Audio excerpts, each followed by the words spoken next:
Watching last night as the first son joined his father coming off the steps of Marine One into the White House. They were coming back from Camp David. The White House refusing to answer many reporters' questions about where things stand with the first son in regards to those congressional inquiries. I also talked at length with President Zelenskyy of Ukraine. I'll be keeping in contact with him. I may be peeking him later today or early tomorrow morning. Thank you, please. Thank you. Although I like the fact Joe Manchin's standing all this time. He's a friend. Hi, Jojo. How are you, pal? And I want to thank Kamala, who's there for every single important thing we do, and I'm not sure how we do it without her. And now I'd like to turn to today's announcement. Begin by asking a question. Did you lay all that cable?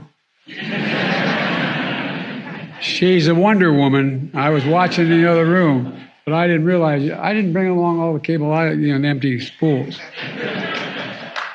You're incredible. Thank you. I was just thanking, anyway, I started off without you.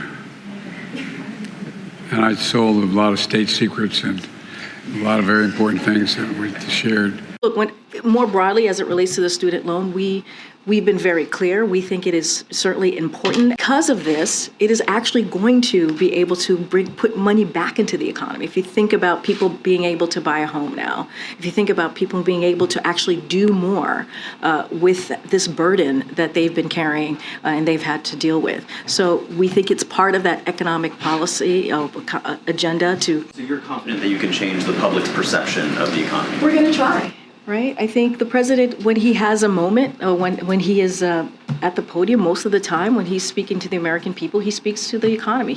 What we believe is that we have done the work, and we have shown that inflation has indeed come down. It is still too high, and so the president's going to talk to that. When you think about how Americans feel better about their personal finances, that is important. When you think about wages are going up, when you think about the really good paying, millions of good paying jobs. And so one of the things that the data, if you look at the data and what we've seen from what the president has been able to deliver in the last 2 years, is an economy that's getting back on its feet. When you think about wages going up, when you think about inflation at its lowest by more than 50% than it was a year ago, that's because of the work that this president has done. So that is incredibly important. Look, it's going to be a cornerstone speech, as you've heard me say.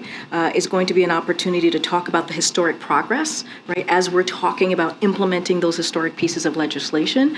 And so all of those things go hand in hand. And we believe that that is the vision of the president, and hence Bidenomics. Well, the reason